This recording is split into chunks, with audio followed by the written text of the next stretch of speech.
मौत के 13 दिन बाद जिंदा होकर गांव में लौटा शख्स घर पर चल रही थी उसकी 13वीं। फोटो पर टंगी थी माला और वो दरवाजे पर आकर प्रकट हो गया। लोगों ने देखा तो सबके दिलों की धड़कनें बढ़ने लगी। कुछ लोग समझे उसका भूत आ गया।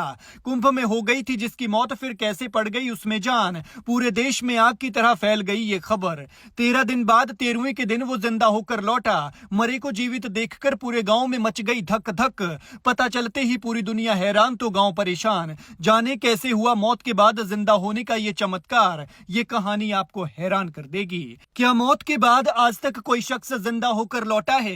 क्या कभी ऐसा हुआ है कि जिसकी 13वीं चल रही हो वो अचानक से अपने घर पहुंच जाए? कोई ऐसा कहे तो आप उस पर यकीन कर पाएंगे? जाहिर सी बात है, या तो आप उसे भूत समझेंगे या फिर महज आंखों का एक धोखा। गरुड़ पुराण के मुताबिक इंसान की मृत्यु के बाद के 13 दिन उसकी आत्मा के लिए बेहद खास होते हैं। इन 13 दिनों में आत्मा अपने घर के आसपास घूमती है, अपने परिवार और प्रियजनों के आसपास मौजूद रहती है और उन्हें अपनी उपस्थिति का आभास करवाती है। और 13वीं के बाद सारा संस्कार होने पर भगवान के परम धाम को चली जाती है और वहां उसके कर्मों के हिसाब से फल मिलता है। लेकिन मौत के बाद जैसे ही इस शख्स ने गांव में कदम रखा तो उन्हें देखते ही सबके चेहरों से रंग उड़ गया। लोग सोचने लगे कि उसकी आत्मा धरती पर आ गई है।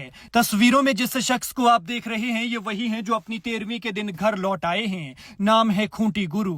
ये इलाहाबाद के रहने वाले हैं। आगे पीछे कोई नहीं है। घर पर अकेले ही रहते हैं। अपने सिर्फ वही हैं जो आस पड़ोस में हैं और इनकी फिक्र करते हैं। इलाहाबाद का जीरो रोड जो अपने बस अड्डे और अड्डेबाजी के लिए मशहूर है, हाल ही में इस अनोखे घटनाक्रम का गवाह बना है। जीरो रोड के चर्चित अड्डेबाजों में से एक हैं ये खूंटी गुरु। खूंटी गुरु 28 जनवरी को महाकुंभ की भगदड़ के बाद से लापता थे। शुभ चिंतकों ने उनकी काफी खोजबीन की, हर जगह तलाशा, लेकिन जब वो नहीं मिले तो मान लिया कि खूंटी गुरु को कुंभ में मची भगदड़ में सदगति प्राप्त हो गई है और वो परलोक सिधार गए हैं। उनके अलावा दुनिया में उनका कोई और अपना नहीं है, ना ही उनके पास कोई संपत्ति है। विरासत में कुल जमा एक कोठरी ही है जो उनकी अपनी थी। तमाम खोजबीन करने पर जब लोगों को पता चला कि खूंटी गुरु अब इस दुनिया में नहीं रहे तो उनकी 13वीं करने का फैसला लिया।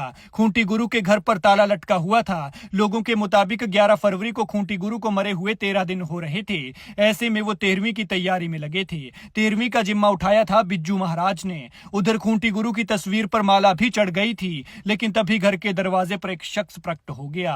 पहले तो लोग उसे देखकर डर गए, क्योंकि मौत के बाद अगर वही शख्स आपके सामने आकर खड़ा हो जाए तो दिल दिमाग का कांपना लाजमी है। किसी की भी हालत टाइट हो सकती है। फिर काफी देर तक जब सवाल जवाब हुए तो पता चला कि ये खूंटी गुरु ही हैं जो जिंदा हैं और मेले में ही साधुओं के साथ उस साधु लोक से लय लगा रहे थे।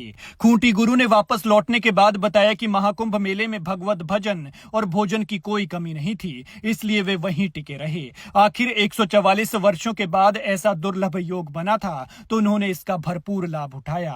खूब संगम स्नान किया। उधर वो साधु संतों के साथ भजन कीर्तन करते रहे और इधर गांव वालों ने जिंदा शख्स का ही पिंडदान कर दिया।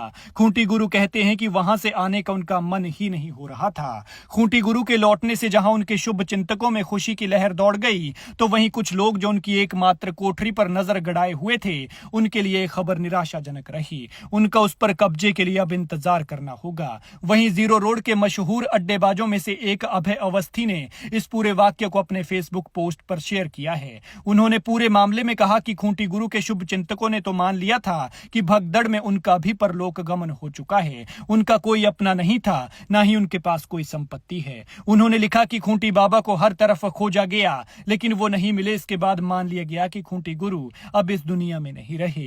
13वीं की तैयारी चल रही थी और इस दौरान वो प्रकट हो गए और जिसने भी उन्हें देखा उसकी हालत टाइट हो गई। जैसे ही ये मामला सामने आया है तो लगातार सुर्खियां बटोर रहा है, तो वहीं खूंटी गुरु के नाम की हर तरफ चर्चा हो रही है कि मौत के बाद जिंदा होकर शख्स घर लौट आया है, जिसका गांव वालों ने पिंडदान तक कर दिया था। फोटो पर माला टंगी हुई थी और 13वीं की तैयारी चल रही थी। इस पूरे मामले पर आप क्या कहते हैं? कमेंट में जरूर बताएं।